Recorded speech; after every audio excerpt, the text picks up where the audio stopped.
രണ്ടുപേര് പരാതിക്കാരായിട്ട് കടം നൽകുവാൻ കടം കിട്ടുവാനുള്ള ആള് തങ്ങളുടെ അടുക്കൽ വന്നിട്ട് പറഞ്ഞു, പ്രിയപ്പെട്ട ഖലീഫ, ഞാൻ ഈ മനുഷ്യന്റെ കടം കൊടുത്തിരുന്നു കുറച്ച് പണം, അദ്ദേഹം എനിക്ക് തരാമെന്ന് പറഞ്ഞത് ഈ ഷഅബാനിലാണ്. അദ്ദേഹത്തിന്റെ കടപ്പത്രമാണ് കയ്യിലുള്ളത്, ഈ ഷഅബാനിലാണ് തരാമെന്ന് പറഞ്ഞത്. അദ്ദേഹം അംഗീകരിക്കുന്നില്ല. അടുത്ത വർഷം എന്നാണ് അദ്ദേഹം പറയാം. ചോദിച്ചു, നിങ്ങൾക്ക് വല്ല കരാറുമുണ്ടോ? ഉണ്ട്, എന്നാൽ അത് കൊണ്ടുവന്നേ. അത് വാങ്ങിയിട്ട് നോക്കുമ്പോൾ ഷഅബാനിൽ ഇത്ര തരുന്ന ക്യാഷായി കടം തരുന്ന ഇത് ഇൻഷാ അല്ലാഹ് ഷഅബാനിൽ തന്നേക്കാമെന്നേ പറഞ്ഞിട്ടുള്ളൂ. ഇത് കഴിഞ്ഞ ഷഅബാനാണോ, ഈ റണ്ണിങ്ങിലുള്ള ഷഅബാനാണോ, ഇനി വരാനുള്ള ഷഅബാനാണോ, അത് കൃത്യമായിട്ട് വർഷം കൊടുത്തിട്ടില്ല. അപ്പൊ ഇങ്ങനെ തീരുമാനിക്കും. രണ്ടുപേരെയും ഒരു പരുവത്തിൽ ഒന്ന് രമ്യമായി പരിഹരിച്ചു വിട്ടു. ഉമർ റളിയല്ലാഹു തആല പരിശുദ്ധ ഖുർആനിലെ 6ഓളം ആയത്തുകൾ അല്ലാഹു റബ്ബുൽ ആലമീൻ അവതരിപ്പിക്കുമ്പോൾ പരിശുദ്ധ ഖുർആനിന്റെ ആയത്തുകൾ അവതരണത്തിന് പോലും കാരണമാകുന്ന അഭിപ്രായം പറഞ്ഞ സയ്യിദുനാ ഉമറുൽ ഫാറൂഖ് റളിയല്ലാഹു തആല മാനവരുടെ ഈ വിഷയത്തിനെ, ഈ സംഭവത്തിന് അതീവ ഗൗരവത്തോടെ എടുത്തു. ഏറ്റവും പ്രധാനപ്പെട്ട സ്വഹാബിമാരെ വിളിച്ചിട്ട് പറഞ്ഞു, എല്ലാവരും വേഗം വരണം. എല്ലാ സ്വഹാബത്തിനെയും വിളിച്ചുകൂട്ടി എന്നിട്ട് അവരോട് ഈ വിഷയം വെച്ചിട്ട് പറഞ്ഞു, ഇത് വലിയ അപകടമുള്ള വിഷയമാണ്. നമ്മെ സംബന്ധിച്ചിടത്തോളം വലിയൊരു അഭിമാനകരമായ ഒരു സംസ്കാരമുള്ളവരാ, അപ്പോൾ വലിയൊരു ചരിത്രത്തിന്റെ ഏറ്റവും വലിയ പിൻബലമുള്ള ഖൗമ. അതുകൊണ്ട് തന്നെ നമ്മുടെ ഖൗമിനിടയിൽ ഇതുപോലത്തെ ഒരു പ്രശ്നം ഇനിയൊരിക്കലും ഉണ്ടാകരുത്. അതിനുവേണ്ടി എന്താണ് പരിഹാരം? സയ്യിദുനാ ഉമറുൽ ഫാറൂഖ് റളിയല്ലാഹു തആലയുടെ അഭിപ്രായ സ്വരൂപത്തിൽ എല്ലാവരും ഐക്യമുണ്ടെന്ന് പറഞ്ഞു, നമുക്കൊരു കലണ്ടർ ഉണ്ടാക്കാം. ഒരു കലണ്ടർ നമ്മൾ ഉണ്ടാക്കണം. എന്നിട്ട് വർഷം അതിനകത്ത് കൊടുത്ത് വർഷവും മാസവും നോക്കി ഇതനുസരിച്ചിട്ട് കാര്യങ്ങൾ തീരുമാനിച്ചു പോയാൽ അത് എളുപ്പമായിരിക്കും. അത് കുറച്ച് സാധ്യതയുള്ള കാര്യമാണ്. എല്ലാവരും അഭിപ്രായത്തിൽ ഏകകണ്ഠമായി. അങ്ങനെയാണെങ്കിൽ നമുക്ക് എങ്ങനെ കലണ്ടർ ഉണ്ടാക്കാം? ഏതിനടിസ്ഥാനപ്പെടുത്തി?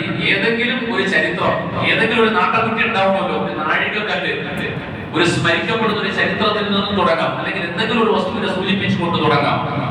ചിലർ പറഞ്ഞു, അലക്സാണ്ടർ ചക്രവർത്തി ലോകം മൊത്തം ഭരിച്ചയാളാണ്, അദ്ദേഹത്തിന്റെ ആ ചരിത്രത്തിന് അടിസ്ഥാനപ്പെടുത്തി തുടങ്ങാം. ചിലർ പറഞ്ഞു സുലൈമാൻ നബി അലൈഹിസ്സലാമിന്റെ ചരിത്രത്തിന് അടിസ്ഥാനപ്പെടുത്തി തുടങ്ങാം. ചിലർ പറഞ്ഞു നബിയുനാ മുഹമ്മദ് റസൂലുള്ളാഹി സ്വല്ലല്ലാഹു അലൈഹി വസല്ലം തങ്ങളുടെ ജനനത്തിന് അടിസ്ഥാനപ്പെടുത്തി തുടങ്ങാം. വേണ്ട ജനനത്തിനുള്ള മരണത്തിന് അടിസ്ഥാനപ്പെടുത്തിയാകാം. ഇങ്ങനെ ഓരോരുത്തരുടെ അഭിപ്രായം പറഞ്ഞു. ഈ അഭിപ്രായങ്ങൾക്കെല്ലാം വിവിധ അഭിപ്രായങ്ങളുണ്ട്. ആ സമയത്തിലാണ് മഹാനായ അലി ഇബ്നു അബീ ത്വാലിബ് റളിയല്ലാഹു തആല പറഞ്ഞു, ഓ ഖലീഫ, എനിക്ക് തോന്നുന്നത് പരിശുദ്ധ ദീനുൽ ഇസ്ലാം ഹബീബായ റസൂലുള്ളാഹി തങ്ങൾ വിശുദ്ധ ദീനിന്റെ സന്ദേശവുമായി മക്കയിൽ വന്നിട്ട് 13 വർഷക്കാലം പണിയെടുത്തെങ്കിലും വേണ്ടതുപോലെ ഒരു വളർച്ച കിട്ടിയില്ല. വലിയ പ്രയാസമുള്ള കാലമായി.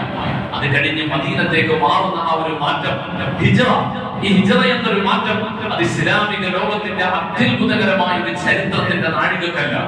ആ ചരിത്രത്തോടു കൂടിയാണ് ഇസ്ലാമിന്റെ അതിശക്തമായ അതിവേഗത്തിലുള്ള വളർച്ച ആരംഭിക്കുന്നത്. ആ ഹിജ്റ ചരിത്രത്തിൽ അവിസ്മരണീയമായ ഒരു അധ്യായമായി നിലനിർത്തുവാൻ സഹായകമാകുന്ന രൂപത്തിൽ ഹിജ്റയെ ആധാരമാക്കിക്കൊണ്ട് ഒരു കലണ്ടർ തുടങ്ങിയാലോ? സയ്യിദുനാ ഉമറുൽ ഫാറൂഖ് തങ്ങൾ പറഞ്ഞുള്ള നല്ല അഭിപ്രായം. ആ സ്വഹാബത്തിൽ ഭൂരിപക്ഷം വരുന്ന ആളുകൾ പറഞ്ഞു, നല്ല അഭിപ്രായമാണ്, കൊള്ളാം, അങ്ങനെ നമുക്ക് ചെയ്യാം. ഹിജ്റയെ അടിസ്ഥാനപ്പെടുത്തിക്കൊണ്ട് നമുക്കൊരു കലണ്ടർ തുടങ്ങാം.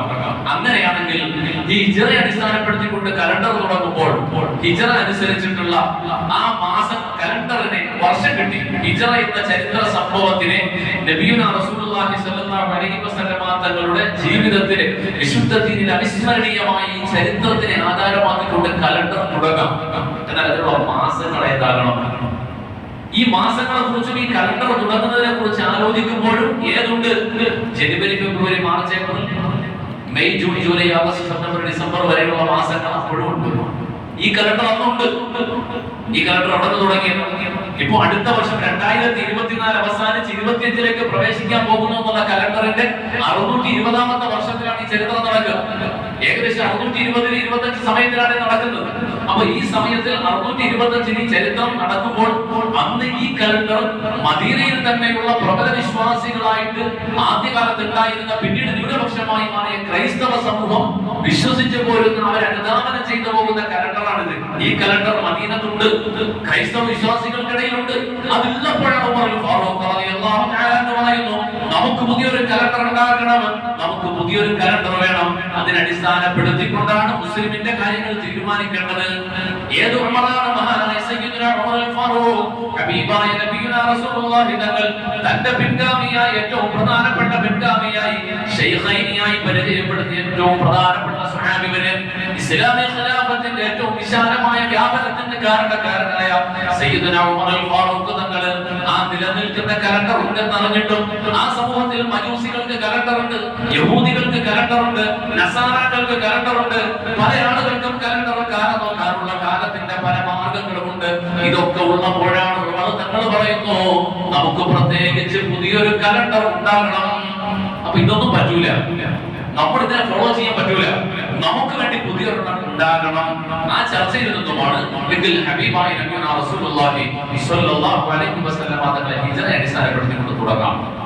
അപ്പൊ അതിൽ മാസങ്ങൾ ഏതാക്കണം എന്ന ചർച്ച വരുമ്പോൾ അറബ് ലോകത്തിന്റെ പതിറ്റാണ്ടുകളായി നൂറ്റാണ്ടുകളായി സുപരിചിതമായി അറബികൾക്കിടയിൽ നിലവിലുള്ള വിശുദ്ധ ഖുർആൻ പല രൂപത്തിലൂടെ പരിചയപ്പെടുത്തിയ നബിയുനാ റസൂലുള്ളാഹി സ്വല്ലല്ലാഹു അലൈഹി വസല്ലം തങ്ങൾ പലപ്പോഴായി പരിചയപ്പെടുത്തിയിട്ടുള്ള വിശുദ്ധ ഖുർആൻ പേര് പരാമർശിച്ചിട്ടുള്ള ആ മാസങ്ങൾ ചേർന്ന് വരുന്ന ആ മാസങ്ങൾ എടുക്കാം. അതേതാ? മുഹറം മുതൽ ദുൽഹിജ്ജ വരെ. മുഹറം, സഫർ, റബീഉൽ അവ്വൽ, റബീഉൽ ആഖിർ, ജമാദുൽ അവ്വൽ തുടങ്ങി ദുൽഹിജ്ജ വരെയുള്ള മാസങ്ങളെ ഈ കലണ്ടറിലെ വർഷങ്ങളായി വെക്കാം. അങ്ങനെ വർഷങ്ങളായി വെച്ചുകൊണ്ട് മുഹറം മുതൽ ദുൽഹിജ്ജ വരെയുള്ള മാസങ്ങളെ കണക്കാക്കി നമുക്ക് കലണ്ടർ ഉണ്ടാക്കാമെന്ന് തീരുമാനമായി. അതിൽ ഒന്നാമത്തെ മാസം മുഹറം കൊടുക്കണമെന്ന് തീരുമാനമായി. ഹിജ്റ എന്ന ചരിത്രത്തിനെ ആധാരമാക്കിക്കൊണ്ടാണ് കലണ്ടർ തുടങ്ങുന്നതെങ്കിലും ഹിജ്റയുടെ കാലം നോക്കുമ്പോൾ, ഹിജ്റ നടന്ന സമയം നോക്കുമ്പോൾ റബീഉൽ അവ്വൽ 8-നാണ് നബിയുനാ റസൂലുള്ളാഹി സ്വല്ലല്ലാഹു അലൈഹി വസല്ലം തങ്ങൾ മക്കത്ത് നിന്ന് മദീനത്തേക്ക് യാത്ര പുറപ്പെടുന്ന സമയം റബീഉൽ അവ്വൽ 8-നാണ്. അപ്പോൾ ഹിജ്റ കലണ്ടർ പ്രകാരം ഒന്നാമത്തെ ദിവസമായി വരേണ്ടത് റബീഉൽ അവ്വൽ 8-ആണ്. അപ്പോൾ റബീഉൽ അവ്വൽ 8-നെ ഒന്നാമത്തെ ദിവസമാക്കിയാൽ അറബ് ജനങ്ങൾക്കിടയിൽ ആകെ ആശയക്കുഴപ്പത്തിലാവും. അപ്പോ അത് മാറ്റിയിട്ട് ഏത് മാസം നമുക്ക് ഒന്നാമത് വെക്കാം? അതിൽ ഭൂരിപക്ഷം വരുന്ന സ്വഹാബത്തിന്റെ ഏകകണ്ഠമായ അഭിപ്രായം മുഹറം വെക്കാം. മുൻഗാമികളായ സ്വഹാബത്തിന്റെ, മുൻഗാമികളായ പ്രവാചകന്മാരുടെ ചരിത്രത്തിലെ ഒട്ടേറെ അവിസ്മരണീയമായ സംഭവങ്ങൾക്ക് സാക്ഷ്യം വഹിച്ച പരിശുദ്ധ ഖുർആനിന്റെ മുൻഗാമികളും അതീവ പ്രാധാന്യത്തോടെ കണ്ട മുഹറം മാസത്തിനെയാക്കാം. അങ്ങനെ ഹിജ്റ കലണ്ടറിന്റെ ഒന്നാമത്തെ മാസമായി മുഹറമിനെ തീരുമാനിച്ച് ഹിജ്റയുടെ 16-ാമത്തെ വർഷം സയ്യിദുനാ ഉമർ അൽ ഫാറൂഖ് തന്റെ ഖിലാഫത്തിന്റെ 2.5 വർഷം പൂർത്തിയായി. 3-ാമത്തെ വർഷം നടന്നുകൊണ്ടിരിക്കുമ്പോൾ സയ്യിദുനാ ഉമർ അൽ ഫാറൂഖ് തങ്ങൾ മുസ്ലിമീങ്ങൾ ആകമാനം പള്ളിയിലേക്ക് വിളിച്ചുകൂട്ടി.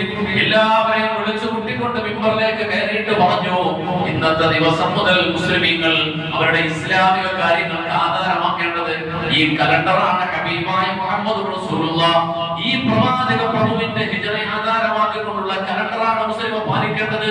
ഇതല്ലാതെ വേറൊരു വിശ്വാസത്തിന്റെയോ വേറൊരു ചരിത്രത്തിന്റെയോ പിന്താങ്ങിക്കൊണ്ടുള്ള ഒരു കലണ്ടറിനെ മുസ്ലിം ഫോളോ ചെയ്യാൻ പാടില്ല. അപ്പൊ സദസ്സിന് ചോദിക്കും, ഉസ്താദേ ആകെ കുഴപ്പത്തിലാവും നമ്മൾ. കാരണം നമ്മുടെ നാട് എന്റെ ബർത്ത്ഡേ, ഡേറ്റ് ഓഫ് ബർത്ത്, സർട്ടിഫിക്കറ്റിലുള്ളത് പല കാര്യത്തിൽ, പല രൂപത്തിൽ, പല രേഖയിൽ ചേർക്കപ്പെട്ടതെല്ലാം മറ്റതാണ്. അപ്പൊ എന്ത് ചെയ്യും? അതെ, സർക്കാരിന്റെ മുമ്പിലുള്ള രേഖയിലായിപ്പോയി നമ്മുടെ കിടന്നോട്ടെ, ആയിക്കോട്ടെ. എനിക്ക് 4 മക്കളാണ്. എന്റെ മൂത്ത മകൾ, ആ മകളോട് അവളുടെ ജന്മദിനം എന്തെന്ന് ചോദിച്ചാൽ അവൾ പറയും റബീഉൽ അവ്വൽ 12 എന്ന് പറയും. റബീഉൽ അവ്വൽ 12 എന്ന് പറയും. അതെങ്ങനെ? അതായത് നമ്മൾ ജനിച്ചത് അത് അങ്ങനെ പറഞ്ഞു പഠിപ്പിച്ചു. എന്നാൽ ഡേറ്റ് ഓഫ് ബർത്ത് എന്ന് വെച്ചാൽ ഇംഗ്ലീഷ് കലണ്ടർ പ്രകാരമുള്ള, ഇംഗ്ലീഷ് അല്ലെങ്കിൽ ഗ്രിഗോറിയൻ കലണ്ടർ പ്രകാരമുള്ള ദിവസവും പറയും. ബർത്ത്ഡേ എന്ന്, ജന്മദിനം എന്ന് വെച്ചാൽ ഒറിജിനലി ഹിജ്റ കലണ്ടർ പ്രകാരമുള്ള ദിവസം പറയും. ഞാൻ ജനിച്ചതാണ് ആ ദിവസം പറയും. ഇനി ഓരോരുത്തരും നമ്മുടെ വയസ്സും നമ്മുടെ സമയവും നമ്മുടെ കാലവും വെച്ചിട്ട് നമ്മളൊന്ന് കൂട്ടി നോക്കണം. എത്ര വലിയ അന്തരമുണ്ടെന്ന് എപ്പോഴാണ് മനസ്സിലാവുക. എന്താ ഇതിനാണ് തമ്മിലുള്ള വ്യത്യാസം? ഇതിന് ഇത്ര ഗൗരവത്തോടെ നമ്മൾ കാണേണ്ടി വരുന്നത് എവിടെയാണെന്ന് അറിയുന്നത്? ഇത് ഭയങ്കരമായ അന്തരമുണ്ട് ഇതിനകത്ത്. ഇതിൽ ഹിജ്റ കലണ്ടർ ആധാരമാക്കുന്ന അതിന്റെ ബേസ്, ഹിജ്റ കലണ്ടറിന്റെ കണക്ക് നോക്കുമ്പോൾ ഒരു രാത്രിയും ഒരു പകലും ചേർന്നതാണ് ഒരു ദിവസം. ഒരു രാത്രിയും ഒരു പകലും ചേർന്നതാണ് ഒരു ദിവസം. ഇതാണ് നമ്മുടെ മുമ്പിൽ, നമ്മുടെ സമൂഹത്തിൽ, പൊതുസമൂഹം എല്ലാവരും മനസ്സിലാക്കി വിലയിരുത്തി പോകുന്ന ഒരു രാത്രിയും ഒരു പകലും ചേർന്ന ഒരു ദിവസമാണ്. ഇങ്ങനെ 365 ദിവസം, 365 ദിവസമാകുമ്പോൾ ഒരു വർഷം പൂർത്തിയാവും. ഇതാണ് നമ്മുടെ മുമ്പിലുള്ള കണക്ക്. എന്നാൽ ഇസ്ലാമിക കലണ്ടർ പ്രകാരം, ഹിജ്റ കലണ്ടർ പ്രകാരം ഇതിന് 11 ദിവസം മുമ്പ് തന്നെ ഒരു വർഷം പൂർത്തിയായി കഴിഞ്ഞു. അതെങ്ങനെയാണ്? 365 ആവൂല. അതിന് മുമ്പ് തന്നെ, അതിന് 11 ദിവസം മുമ്പ് തന്നെ, 11.5, ഏകദേശം 11.5 ദിവസം മുമ്പ് തന്നെ ഒരു വർഷം പൂർത്തിയായി. ഒരു കുട്ടിക്ക്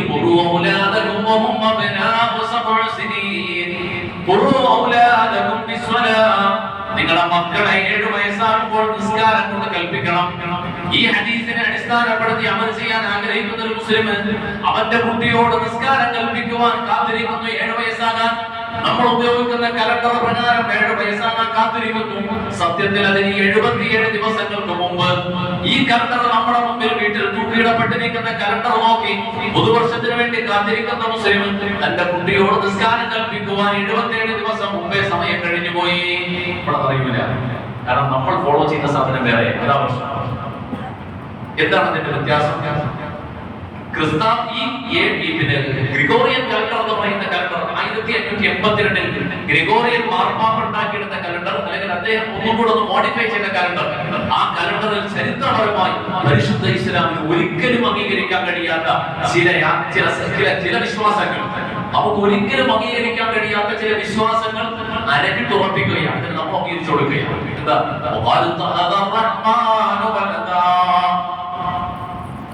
ഈ വർഷങ്ങൾ നേരെ പുറകിൽ ഇപ്പൊ 2024 അവസാനിച്ച് 2025 പ്രവേശിക്കുക.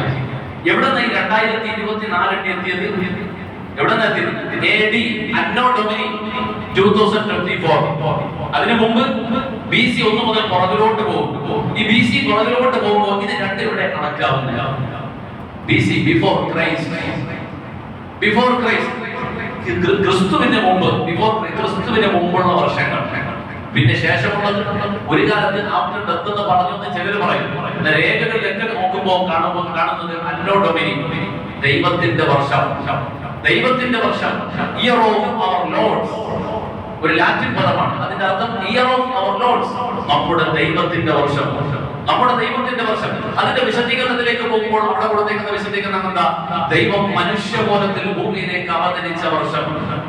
ദൈവം ആദിപിതാവായ ആദം നബി അലൈഹിസ്സലാത്തു വസ്സലാം ഹവ്വ ബീവിയും കൂടെ സ്വർഗ്ഗലോകത്ത് ജീവിച്ചപ്പോൾ ഉണ്ടായ ചെറിയ പാളിച്ച എന്ന് നമ്മൾ മനസ്സിലാക്കുന്ന ആ ചരിത്രത്തിനെ അത് മഹാഭാവമായി ചിത്രീകരിച്ച് ആദം നബിയുടെ മക്കൾ, ആദം നബിയുടെ കാലം മുതൽ ഈസ നബിയുടെ കാലം വരെ വന്ന എല്ലാ മനുഷ്യരും പാപികളാണ്. എല്ലാവരും പാപികളാണ്. പാപം പേറിക്കൊണ്ട് ജീവിക്കുകയാണ് നമ്മളെല്ലാവരും. ഇങ്ങനെ ജീവിക്കുന്ന ഈ മനുഷ്യരെല്ലാവരും ഇങ്ങനെ പാപികളായി ഏതുവരെ പോകും? അങ്ങനെ ദൈവത്തിന്റെ ഒരു കരുണ തോന്നിയിട്ട് ദൈവം തന്നെ മനുഷ്യരൂപം പ്രാപിച്ചുകൊണ്ട്, ഒരു വിഭാഗം പറയുന്നത് ദൈവം പൂർണ്ണമായി മനുഷ്യരൂപം പ്രാപിച്ചിറങ്ങി വന്നു. വേറൊരു വിഭാഗം പറയുന്നു ദൈവം ഒരു ഭാഗം എടുത്ത് ഒരു മനുഷ്യന്റെ ശരീരത്തിലേക്ക് സന്നിവേശിപ്പിച്ച് അതിലൂടെ ഇറക്കി വിട്ടു. ഏതായാലും വന്നിട്ട് പുള്ളിക്കാരൻ ചെയ്യുന്ന പരിപാടി എന്താ? വന്നിട്ട് എല്ലാ മനുഷ്യരുടെയും പാപം ഇങ്ങോട്ട് വാങ്ങി നേരെ കുരിശിൽ കയറി ആ കുരിശു വരിച്ചു. കുരിശിൽ കയറി കുരിശു വരിച്ചു.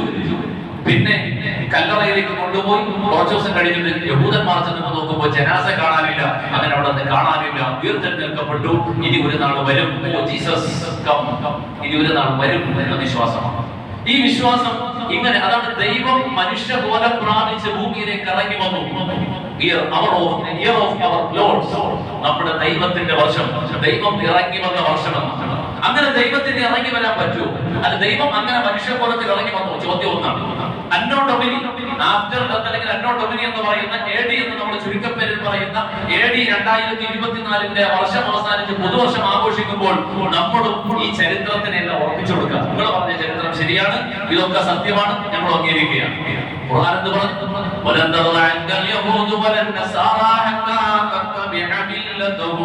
നിങ്ങൾ അവരുടെ പാത പിന്തുടരുമ്പോഴും, അവരുടെ ചരിത്രത്തിനെ വിശ്വസിക്കുമ്പോഴും, അവരുടെ പിന്നാലെ നിങ്ങൾ നടക്കുമ്പോഴും അവർ തൃപ്തരാവില്ല. അവർ പറഞ്ഞത് ശരിയാണെന്ന് നിങ്ങളും അംഗീകരിച്ചു കൊടുക്കുക തന്നെ ചെയ്യും. നമ്മൾ അംഗീകരിച്ചു കൊടുത്തു. നമ്മളെ പോലെ ഇത് അംഗീകരിച്ചു കൊടുത്ത് ഇതിനു വേണ്ടി കോടികൾ പൊടിപിടിക്കുന്ന ആരാ ഉള്ളത്? ദുബായിലെ അറബികളെ സംബന്ധിച്ചിടത്തോളം ഈ വെടിമരുന്ന് പൊട്ടിച്ച് അതിനുള്ള എന്ത് ലാഭമാണ്? ചൈനക്കാരുടെ കുറെ പണം ഇട്ട് കൊടുക്കുന്നു എന്നതിനപ്പുറം അവിടുത്തെ ദുബായിൽ കിടക്കുന്ന അറബികൾക്കും അവിടെ കിടക്കുന്ന മലയാളിക്കും അവിടെ കിടക്കുന്ന മുസ്ലിമിനും ഈ കോടികൾ പൊടിപിടിക്കുന്ന പൊട്ടിച്ച് ഒന്ന് വെണ്ണീറായി ഇങ്ങനെ ആകാശത്ത് വർണ്ണശബളമായ കാഴ്ച കാണുന്നതിലൂടെ എന്ത് ലാഭമാണെന്ന് ഒന്നുമില്ല. ഇസ്രാഫ്, ഖുർആൻ പറഞ്ഞ പച്ചയായ ഇസ്രാഫ്, വലാ തുസ്രിഫു, നിങ്ങൾ ആഡംബരം കാണിക്കരുത്, പരിധി വിടരുത്, നിങ്ങൾ ലംഘിക്കരുത് എന്ന് പറഞ്ഞതിന് നേരെ വിരുദ്ധമായിരുന്നു. UK അടുത്ത സമയത്ത് നടന്നൊരു സ്റ്റഡീസ് പറയുന്നു, യൂറോപ്പിലും അമേരിക്കയ്ക്കും ഉള്ളതിനേക്കാൾ ഇരട്ടി ചെലവാണ് അറബികളും മുസ്ലിമീങ്ങളും പുതുവത്സരത്തിന് വേണ്ടി ചെയ്യാറുണ്ട്. ഏത് പുതുവത്സരം? പരിശുദ്ധ ഖുർആൻ ഖണ്ഡിതമായി നിഷേധിക്കുന്ന, പരിശുദ്ധ ഖുർആൻ ശക്തമായി നിരാകരിക്കുന്ന, അത് തെറ്റാണ്, ശരിയല്ല, ചരിത്രമേ തെറ്റാണ്, ഈ പറയുന്ന വാദമേ തെറ്റാണെന്ന് പറയുന്ന ഒരു വാദം നമ്മൾ അംഗീകരിച്ചു കൊടുക്കുന്നു. ഞാൻ കഴിഞ്ഞ ആഴ്ച പറഞ്ഞല്ലോ,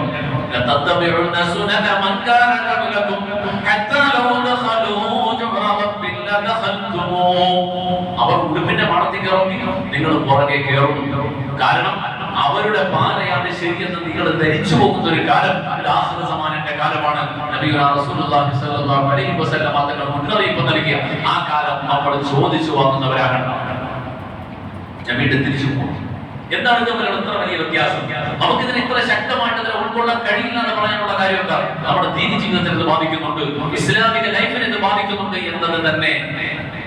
ഇനി ഈ പുതുവർഷത്തിൽ ചെയ്യുന്ന പ്രവൃത്തികൾ അത് ശരിയാണോ തെറ്റാണോ? ഇത് മിക്കവാറും ഒരുപാട് പ്രഭാഷണങ്ങളിലൊക്കെ ആയിരിക്കും പറയാം. അതുകൊണ്ട് ഞാൻ ആ സബ്ജക്ട് മദ്യവും മയക്കുമരുന്നും ആഡംബരവുമായിട്ട് കഴിയുന്ന ആ പാതിരാവും അതിനെ കുറിച്ച് എല്ലാവരും പറയുന്നത് കൊണ്ട് അത് പറയാം. ഇത് സാധാരണ പറയാറില്ല, ഞാൻ മനസ്സിലാക്കുന്നുണ്ടോ പറയാം. എന്താണ് നമ്മുടെ വ്യത്യാസം പറയും? ഈ പറയുന്ന AD വർഷം ബിഫോർ ക്രൈസ്റ്റ്, AD ആഫ്റ്റർ അന്നോ ഡൊമിനി എന്ന ഈ അടിസ്ഥാനത്തിൽ ഈസ നബി അലൈഹിസ്സലാത്തു വസ്സലാം എന്ന് അവർ തെറ്റിദ്ധരിച്ചുകൊണ്ട് അവർ വിശ്വസിച്ച് പ്രചരിപ്പിക്കുന്ന ആ ഒരു മനുഷ്യന്റെ ചരിത്രം അല്ലെങ്കിൽ അവിടെ സംഭവിച്ചതായി പറയപ്പെടുന്ന ഏതൊക്കെ ഐതിഹ്യങ്ങളോ കഥകളോ തോന്നലുകളോ അതിനെ ആധാരമാക്കിക്കൊണ്ട് ഒരു നാഴികക്കല്ല് ഉണ്ടാകുന്നു BC AD. ഈ BC AD ഉണ്ടാക്കിയിട്ട് കൊണ്ടുവന്നിട്ട്